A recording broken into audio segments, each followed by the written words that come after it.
Hello,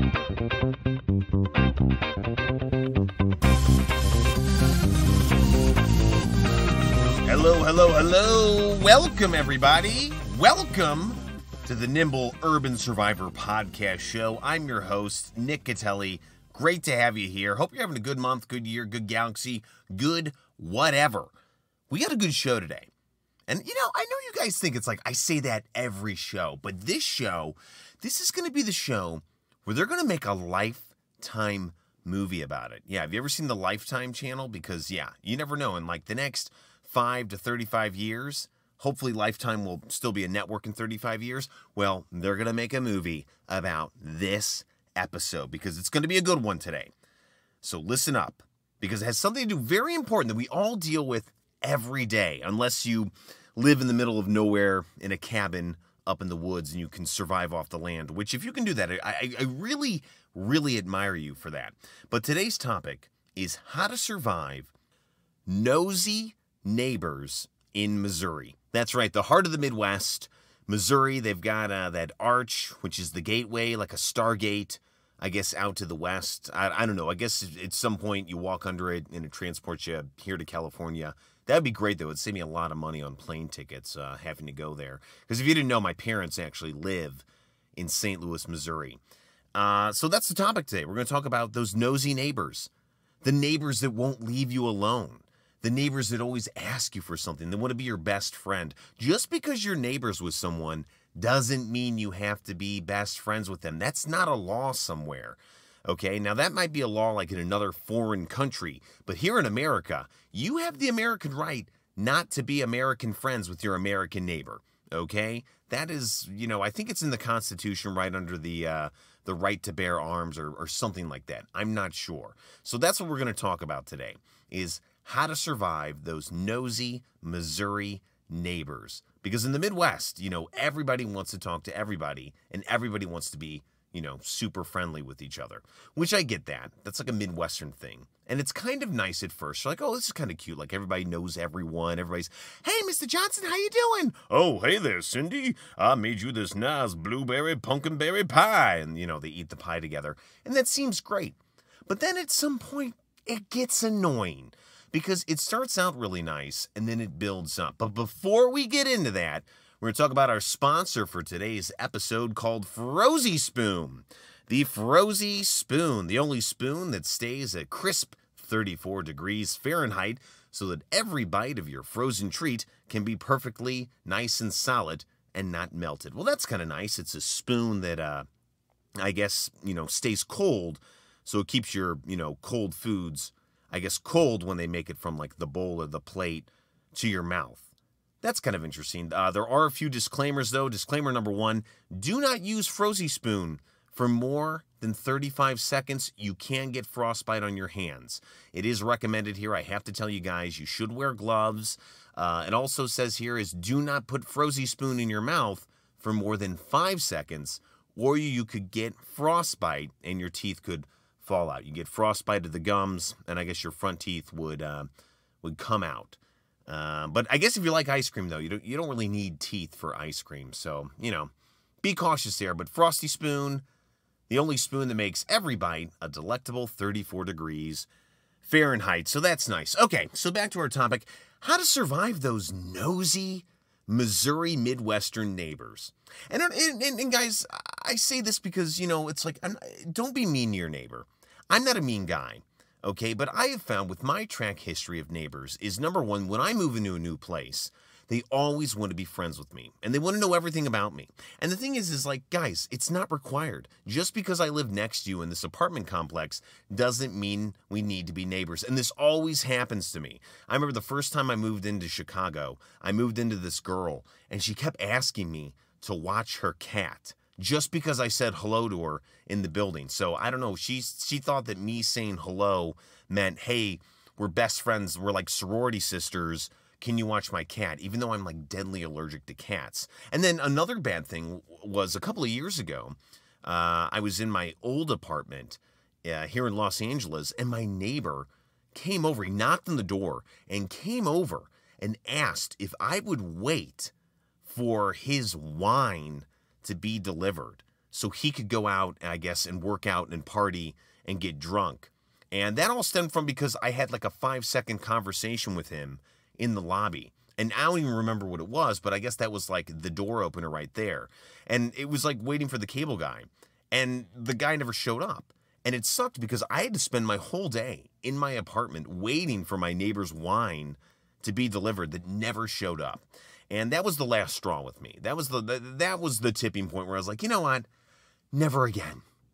Never again with these neighbors. Never again. And guys, I know it's happening to you out there, and I get it. And I know that you're too polite to like be mean to them or just say like, no, I can't help you.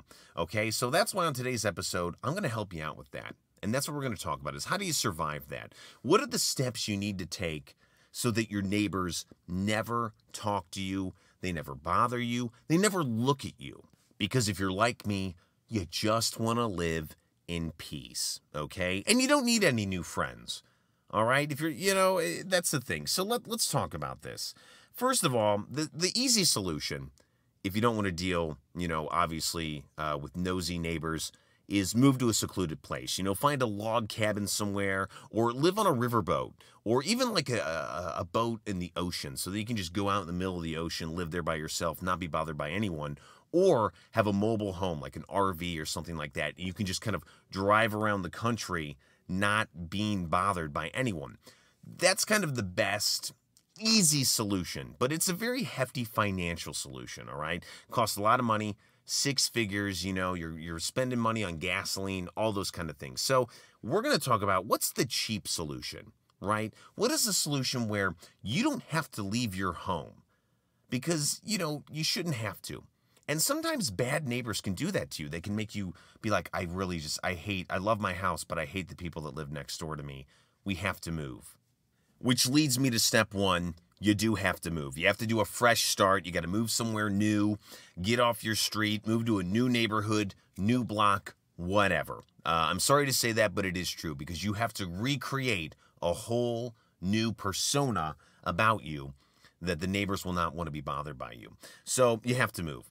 And when you're moving into your new place, you want to dress up like you're one of the movers, okay? So you want to ask them, you can ask them if, help move your stuff in, ask them if they have like one of their move t-shirts, and you put that on, put a bandana on, put some glasses on. You're also going to want to go out and get like a fake beard and put that on. Now, if you already have a beard, shave it off. Okay, you want to look like somebody completely different. If you're a lady, you might want to get a wig. Or if you do want to dress up like a man, you can do that too. Even for men, like men, if you want to dress up like a female mover, you can do that. Anything goes here. Just create a character that doesn't look like you. And then what you're going to want to do is as everyone is, moving in your stuff and they're carrying in your couches and your, furniture and things like that, you want to have a random bump in with the neighbor, okay? And remember, you're playing the role of the mover. They don't know that you actually are going to be living in that house. And the neighbor's going to do that thing because Midwestern Missouri neighbors always do this, is they will interrogate the movers to get information about the new neighbors. I don't know why they do that because, when you're moving into a new place, you don't even like really make friends with the movers. You don't know their names or anything. But for some reason, neighbors think that the movers have like gone online and gotten like a CIA portfolio about you and know everything, including your blood type, which is not true. But they're going to ask you, and you're going to provide some questions for them because it's going to set up the base of being able to ward the neighbors away. So you have to create a very intense backstory.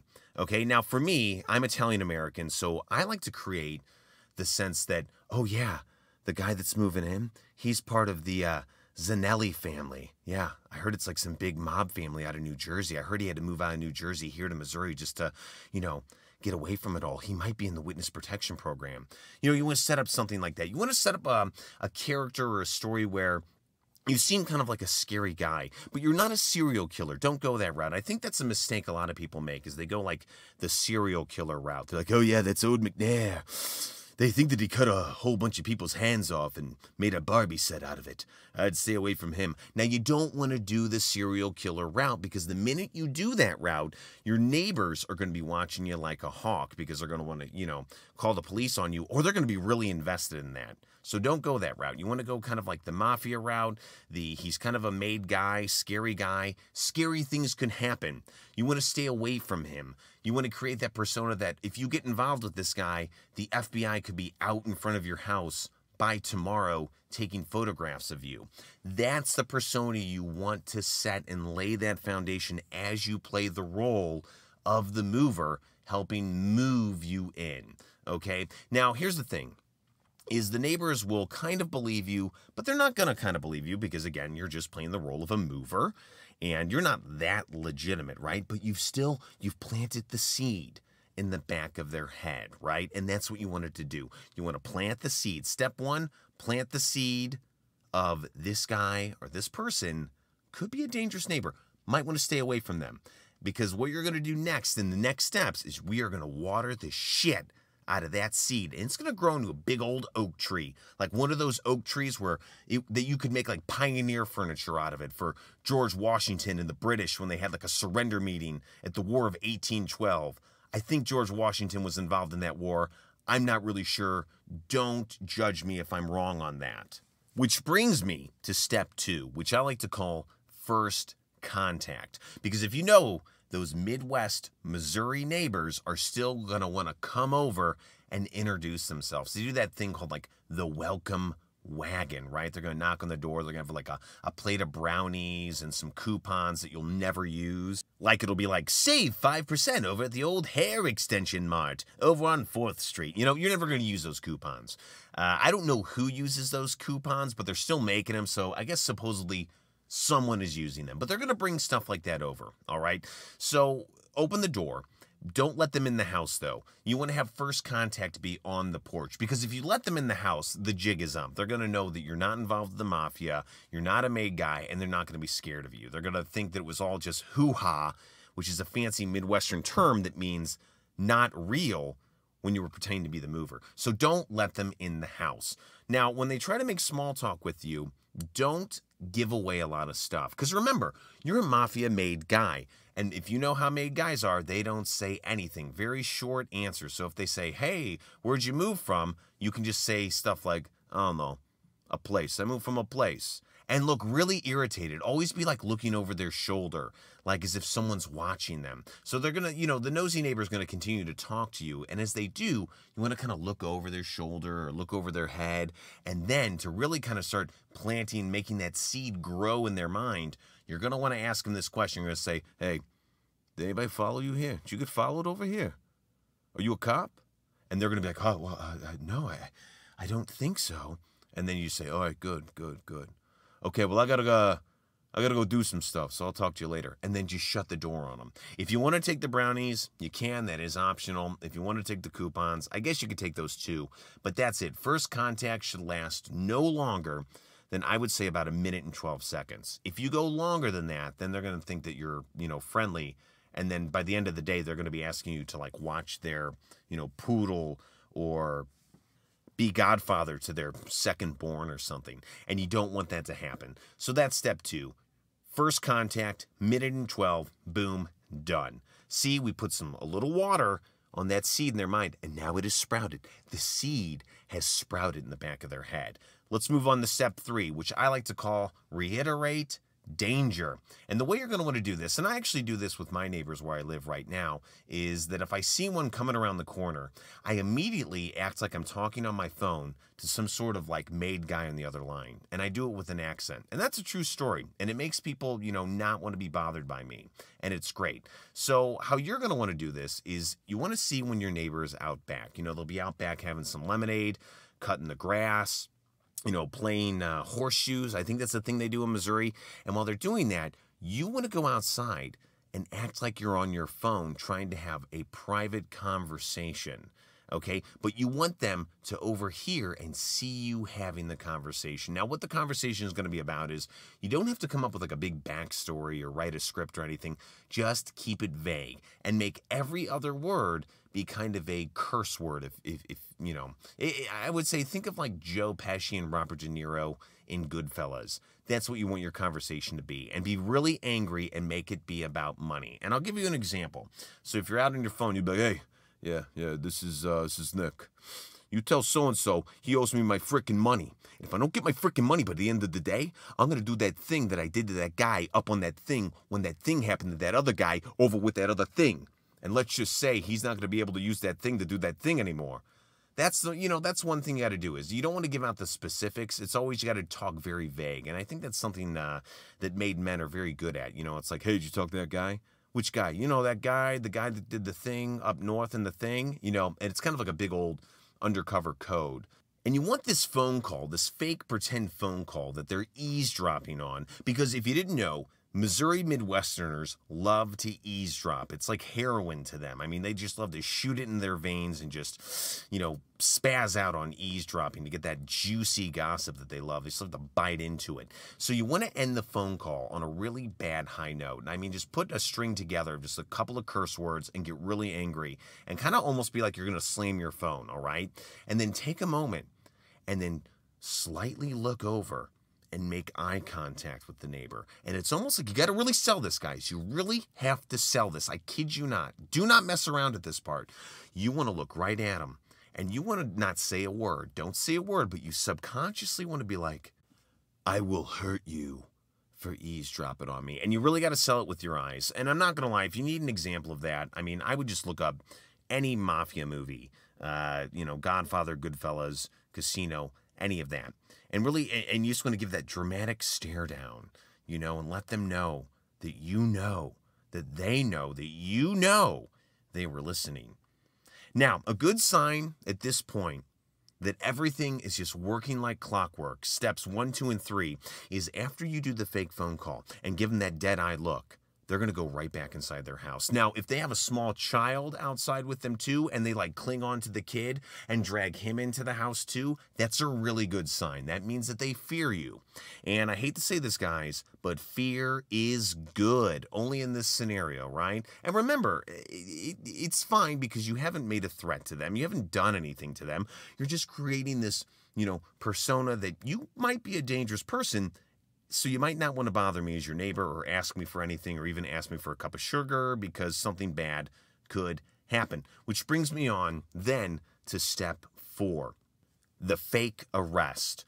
Now, this one's going to be a little bit of a financial investment, but I'm not going to lie. If you have a few friends, I would go ask them, if they do community theater or something like that, this would be the best scenario for them. So you want to get a few friends to get a van and park the van out in front of the house and let the neighbors think that van is like an FBI van and they've got cameras and they're watching, you, because obviously you're a connected bad guy. An optional thing you can do, now if your actors are really good at pretending to be FBI agents, you could have them go over to the neighbor and interrogate them about you and stuff like that. But I highly advise against that. I've seen people do that before and it kind of blows the whole thing out of the water. And then what happens is it totally backfires because then your Midwestern Missouri neighbor thinks that you were joking with them and now they think that you're best friends. So don't do that. Don't have your pretend actors who are acting like the feds talk to your neighbor. It'll all blow up in your, face. So the next thing you're going to want to do though is you're going to want them to probably scout out your house in the van. I would say for about a week and a half, no more, no less. And then at some point when your neighbor is home, in the front yard or something, you're going to want to have those guys come to your house again and pretend arrest you and have them with the black suits, the sunglasses, and they're going to walk up to your door, they're going to say something, and they're going to handcuff you and put you in the back of the car and drive off. And you want your neighbor to see this, okay? Because then, that, my friends, is the nail in the coffin, okay? That's the good part. Boom. That should do it. From that point on, you're pretty sure that you've sold this.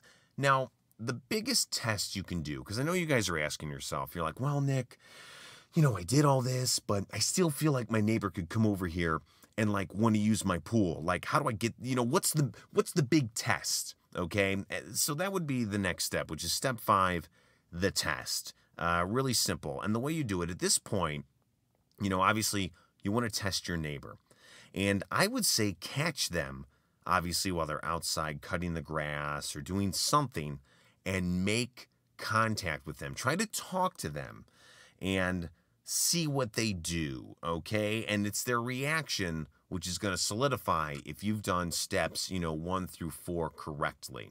So you might ask them for something like a cup of sugar or a glass of water or a puppy or anything.